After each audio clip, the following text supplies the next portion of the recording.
Alright guys, तो दोनों engines अपने रेडी हैं। इस साइड आप करिश्मा का इंजन रेडी हुआ देख रहे हैं और दूसरी साइड जो ड्यूक का इंजन है वो रेडी हो रखा है। क्या मतलब वीडियो बनानी थी, बनाई नहीं? हाँ तो अभी मतलब रीबिल्ड भी नहीं करे हैं ये just kidding, sorry about that. तो देखो ये पेंट होकर के आए हैं और इस वीडियो में हम बात करेंगे कि करिश्मा और ड्यूक रीबिल्ड सीरीज के साथ चल क्या रहा है, क्यों ये इतना टाइम ले रही हैं और अब तक की प्रोग्रेस क्या है और कब तक आप लोग एक वीडियो एक्सपेक्ट कर सकते हैं। अब ये भी यहीं रहेंगे, ये कहाँ जाएंगे यार। चलो कोई नहीं, without wasting much time let's get started. Alright, so first thing first, सबसे पहले जो इंजन्स हैं उन्हीं को दिखा देता हूँ। तो करिश्मा का जो इंजन है वो इसका जो ओरिजिनल कलर था उसको पेंट मैच करके कराया गया है and same goes for the Duke. Duke का भी जो ओरिजिनल इंजन पर कलर हो रखा था वही कराया गया है। एक चीज़ जो कि नहीं कराई गई है वो है यहाँ पर जो ऑरेंज एक्सेंट आती है वो, क्योंकि नंबर 1 कस्टमर ने ही मना कर दिया था कि ऑरेंज कुछ भी नहीं चाहिए उनको इस बाइक में, और नंबर 2 पेंटर ने भी बोला कि इस पे ऑरेंज करना थोड़ा ट्रिकी है और वो बहुत ही इंसेन अमाउंट बता रहा था सिर्फ इसको करने के लिए। एंड आई रिस्पेक्ट, बिकॉज इसमें वाकई में टाइम लगता है, तो इसलिए इसको नहीं कराया गया है। उसके अलावा ओवरऑल जो फिनिश है वो काफ़ी अच्छी आई है। हालांकि जो दोनों इंजन्स के जो सिलेंडर वाला जो सेक्शन है बोर वाला, वो रिप्लेस होकर के जो नया सिलेंडर किट आएगा वो लगने वाला है, लेकिन that's not a big deal. बाकी आप दोनों की जो फिनिश है वो चेकआउट कर लीजिए। ऐसी फिनिश कुछ करिश्मा में आई है और ड्यूक की फिनिश है वो ये रही। बाकी ये थोड़ी बहुत मास्किंग वगैरह लगी हुई है जो कि इसको जब डिसमेंटल करेंगे असेंबल करने के लिए उस टाइम पर मैं रिमूव कर दूंगा। एंड विद दैट सेड, अब सबसे पहले जो करिश्मा का बचा हुआ सीन है वो फिनिश करते हैं, क्योंकि इसमें अपडेट के नाम पर ज़्यादा कुछ है नहीं। सबसे पहला अपडेट है इसकी चैसी पेंट होके आ चुकी है। एक यहाँ पर ये छोटा सा आइटम जो इंजन का स्प्रोकेट कवर है वो वाला है, तो ये पेंट होकर के आ चुका है। बाकी ये सब आप देख ही चुके हैं। हाँ, इसकी क्रैंक रेडी हो चुकी है और इसका जो इंजन का सामान है वो 60-70% तो कल तक आ जाएगा, और जो सिलेंडर हेड में जो आइटम्स लगते हैं जैसे कैमशाफ्ट लगती है, जो रोकर आर्म्स के जो लोब्स वाला सेक्शन है वो लगते हैं, वो अभी आने बाकी हैं। उनका अभी अपडेट नहीं है। Same goes for the body parts, लेकिन अभी उस चीज़ की अपने को टेंशन लेने की भी ज़रूरत नहीं है, क्योंकि बॉडी पार्ट बॉडी लाइन तो सबसे लास्ट में लगेगी। तो बाकी की जो बाइक है वो असेंबल करने का जो सामान है वो मोस्ट प्रोबेबली 1 वीक के अंदर अंदर आ जाएगा और इसकी असेंबली भी बहुत जल्द आपको देखने को मिलेगी। अब मूव ऑन करते हैं मेजर अपडेट पर, जो कि है ड्यूक 200 का। तो इसकी भी जो चैसी है वो पेंट होकर के आ चुकी है। इसकी जो फ्रंट रिम है वो भी पेंट होकर के आ चुकी है। रियर रिम जो है उसमें स्लाइटली बेंड था, तो सबसे पहले उसका जो बेंड है वो निकाला गया है एंड अभी उसकी पेंटिंग है वो चल रही है। और इसके बाकी जितने भी पार्ट्स हैं जिनको हमें पेंट कराना था, जो कि मैंने इसकी रीबिल्ड सीरीज वाले पार्ट में आप लोगों के साथ शेयर करा था, वो अभी पेंटर के पास हैं। पेंटिंग की प्रोसेस जारी है। सेम गोज फॉर द करिश्मा। करिश्मा भी मैंने बताया था कि जो जो पार्ट्स पेंट होने वाले हैं वो करंटली पेंटर पेंट कर रहा है।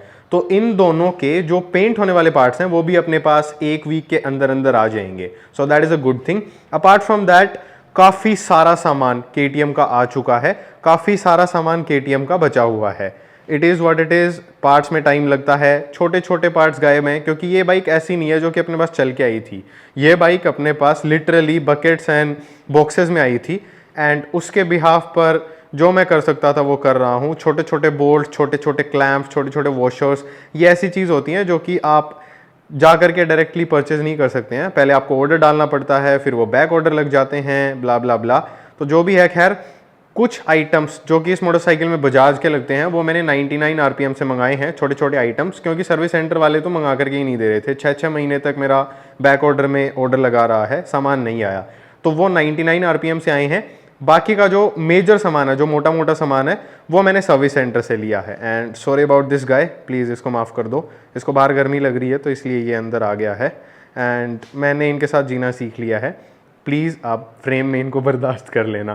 खैर जो भी है, ये एक गैस्केट पड़ा है। उसके अलावा जो छोटे छोटे पार्ट्स हैं लाइक स्प्रॉकेट कवर हो गया, केबल हो गई एंड लॉट मोर, वो सारा का सारा इसमें पड़ा है। इसमें जो बॉडी लाइन के पार्ट्स हैं, जो चैसी के पार्ट्स हैं वो पड़े हैं एंड इसमें अपना इंजन का जो भी सामान है, सिलेंडर किट हो गया, इंजन ऑयल हो गया, कैमशाफ्ट्स हो गई, गैस्केट्स हो गए, ओरिंग्स हो गई, सील्स हो गई, इसमें क्रैंकशाफ्ट पड़ी है। तो इंजन का अपने पास मेजरली जो सामान है ड्यूक का वो आ चुका है।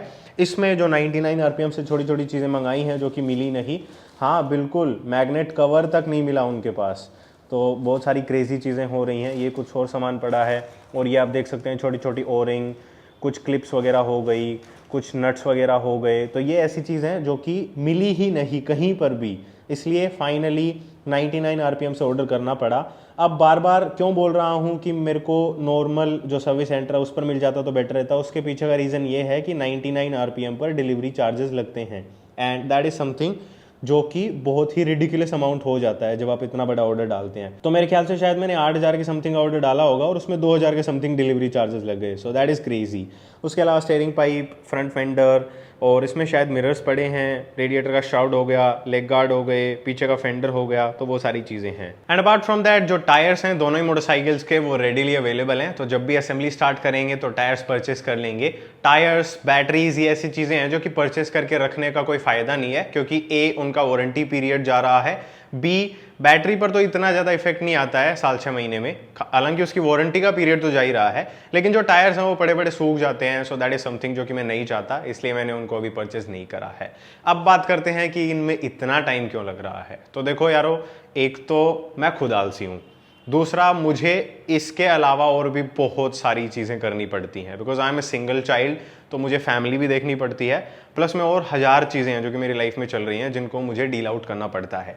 और ये चीज़ मैं उन लोगों को बता देता हूँ जो मेरे से काम कराना चाहते हैं, बिकॉज मैं आउटसाइड प्रोजेक्ट्स नहीं लेता हूँ, नो मोर। अब तो मैं ले ही नहीं रहा, चाहे कितनी भी एक्सट्रीम सिचुएशन आ जाए, क्योंकि मैं समझ चुका हूँ कि बाहर के जो प्रोजेक्ट्स हैं दैट इज समथिंग जो कि मेरी टाइमलाइन मैनेज नहीं कर सकती है, चाहे वो बीइंग ए यूट्यूबर हो, चाहे वो मेरे फैमिली सर्कमस्टांसेस हो, जो भी है। तो इसलिए ऑनवर्ड्स मैं कोई भी आउटसाइड प्रोजेक्ट नहीं ले रहा हूँ। वो बात अलग है कि कोई एक आधा कुछ ऐसा मुझे मिल जाए जो कि क्रेजी हो, और उसका जो ओनर है, जो कस्टमर है, वो भी मेरे जितना ही क्रेजी है। जिस तरीके के प्रोजेक्ट्स मैं करता हूँ, जिस तरीके का मैं टाइम लेकर के चलता हूँ, वो सारी चीज़ें अगर फिगर आउट हो जाएं तो बात अलग है। हालांकि अभी तो अगले 6 महीने या 1 साल तक तो मेरी सिचुएशन ही नहीं है, क्योंकि मेरे खुद के प्रोजेक्ट्स पेंडिंग हैं। मेरे ऑलमोस्ट सारे 2 व्हीलर्स की बहुत बुरी हालत हो रखी है, लैक ऑफ मेंटेनेंस की वजह से, लैक ऑफ नेग्लिजेंस की वजह से, और वो इसलिए है क्योंकि बाहर के प्रोजेक्ट्स ही नहीं कर पा रहा हूँ, तो खुद वाले कहाँ से कर लूँ।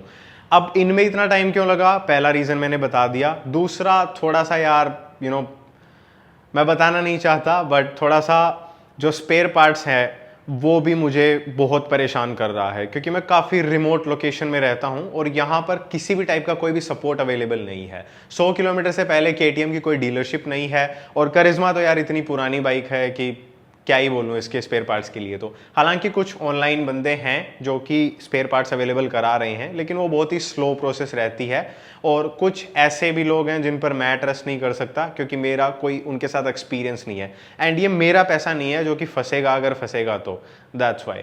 कस्टमर का पैसा है, अगर वो फंस जाएगा तो फिर मुझे मेरी जेब से देना पड़ेगा, एंड दैट इज समथिंग जो कि मैं अफोर्ड नहीं कर सकता हूँ। सो ये कुछ रीजंस हैं जिनकी वजह से ये प्रोजेक्ट्स बहुत डिलेड चल रहे हैं, लेकिन अभी चीज़ें थोड़ी बैक इन एक्शन आई हैं। मैंने भी अपलोड्स थोड़े कंसिस्टेंट करे हैं। वैसे आज का क्या ख्याल है, आपको लगा था कि वीडियो आएगी? 5 साढ़े 5 का अपना जनरली टाइम रहता है, और उस टाइम पर तो मैं शूट कर रहा हूँ, उससे भी ज़्यादा ही हो चुका है। तो शायद आप लोगों ने एक्सपेक्ट करा होगा कि आज वीडियो नहीं आएगी, बट ऐसा नहीं है। यूट्यूब को मैंने सीरियसली लेना शुरू करा है, एंड कोशिश करूँगा इस चैनल पर रेगुलर अपलोड कर सकूँ, चाहे कुछ भी करो, क्योंकि मुझे इतना पता है कि चाहे मैं 5 मिनट की वीडियो बनाऊँ, उसमें कोई बकवास ही करो, लेकिन आप लोग इतने पॉजिटिविटी सीकर्स हो यार कि आप उसमें भी कुछ ना कुछ ढूंढ लेते हो कि हाँ ये चीज़ हमें सीखने को मिली है, तो अच्छी चीज़ है। And apart from that consistency ज़रूरी है, क्योंकि अब मैं चैनल को सीरियसली ले रहा हूँ। अभी तक मैंने नहीं लिया है, बिलीव इट और नॉट, और अभी मैं यूज़ टू हो रहा हूँ इस रेगुलरिटी से, एंड क्योंकि बाकी की चीज़ें मेरी ऑलमोस्ट फिगर आउट हो चुकी हैं, और थोड़ा बहुत केओस चलता रहता है, वो मैं मैनेज करना सीख गया हूँ। अपार्ट फ्रॉम दैट इस चैनल पर वीडियो नहीं आएगी तो मोस्ट प्रोबेबली आपको कार चैनल पर वीडियो देखने को मिलेगी, और अगर कार चैनल पर और इस चैनल पर वीडियो नहीं आएगी तो मैं कोशिश करूँगा दोनों में से किसी एक चैनल पर लाइव जा करके आप लोगों के साथ लाइव सेशन कर लूँ, लेकिन कंसिस्टेंसी मेंटेन करने की मैं कोशिश करूँगा। And once in a blue moon अगर रह जाए वो कंसिस्टेंसी, तो please try to understand, I am figuring out a lot of things. तो खैर जो भी है, ये प्रोजेक्ट्स थोड़ा वापस स्पीड लेन में आए हैं एंड होपफुली जल्दी ये फिनिश हो जाएं, क्योंकि I am really excited to work on my personal projects, क्योंकि उनमें मैं बहुत क्रेजी चीज़ें कर सकता हूँ। इनमें मैं नहीं कर सकता, इनमें रिलायबिलिटी सबसे बड़ा कंसर्न रहता है मेरा, तो उसके हिसाब से मेरे को ये मशीन्स तैयार करनी रहती हैं। लेकिन अपनी खुद की मशीन्स हैं, उनके साथ अपन काफ़ी कुछ एक्सपेरिमेंटल कर सकते हैं, और वीडियोज़ हैं वो और ज़्यादा रेगुलर हो पाएंगी अगर मैं सिर्फ खुद के ही प्रोजेक्ट्स पर काम करूँगा, क्योंकि कोई एक्सटर्नल फोर्स मेरे पे अप्लाई नहीं हो रहा होगा। एंड अपार्ट फ्रॉम दैट, अभी इस चैनल पर आपको ऑनवर्ड्स अगर कोई वीडियो ना देखने को मिले तो मेक श्योर डिस्क्रिप्शन में लिंक दे रहा हूँ, कार चैनल चेकआउट करना, वहां पर आपको वीडियो देखने को मिलेगी। बिकॉज अभी मैं एक इंटरेस्टिंग प्रोजेक्ट पर काम कर रहा हूँ, जो कि मैं अभी आप लोगों को दिखाता हूँ। So just a glimpse of it, ये है 2012 ऑल्टो 800 एंड इसका पूरा इंजन रीबिल्ड करना है along with gear box, and वो चीज़ मैं शोकेस करने वाला हूँ अपने कार चैनल पे, तो मेक श्योर आप जाकर के सब्सक्राइब करें। अपार्ट फ्रॉम दैट, बहुत जल्द जो गराज मैंने कार्स पर वर्क करने के लिए बनाया है उसका टूर आने वाला है, so stay tuned for that one as well. And with that said, इस वाली वीडियो में इतना ही गाइस, फिर मिलेंगे कभी किसी और वीडियो में, तब तक के लिए बाय बाय।